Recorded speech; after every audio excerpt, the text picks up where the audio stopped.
මේ දවස්වල හැමෝටම පේන් ස්ලිප් එකක් ආව නේද? තනි පුද්ගල ව්‍යාපාරයක් කරන, ඒ කියන්නේ කඩයක් කරන, නැත්නම් මොකක් හරි පොඩි ෂොප් එකක් කරන ඔයාටත් මේ වගේ පේන් ස්ලිප් එකක් ඇවිල්ලා ඇති. හරි. එහෙනම් ඔයා මොකද දැන් කරන්නේ මේ වැඩේට? අද කතා කරන්නේ ඒ ගැන. හරි. කලබල වෙන්න එපා. පේන් ස්ලිප් එකක් ආවනම් ඔයාට මෙන්න මේ ස්ටෙප්ස් ටික අනුගමනය කරන්නකෝ.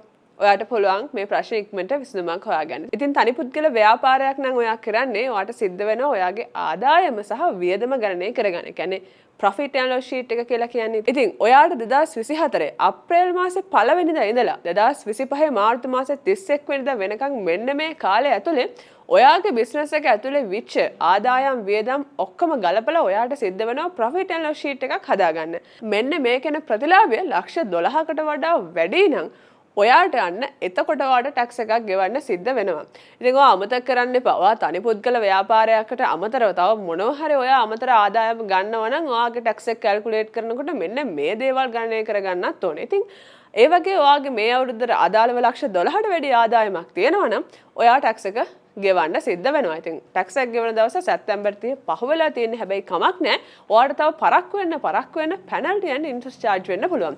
ඒ නිසා ඔයාට තියෙන ටැක්ස් එකක් ගෙවන්න දෙනවා නම් අන්න ඒකට අදාළව ඔයා ටැක්ස් එක ගෙවලා මෙන්න මේ නොවැම්බර් 30ට කලින් ටැක්ස් රිටර්න් ෆයිල් එක සබ්මිට් කරන එක.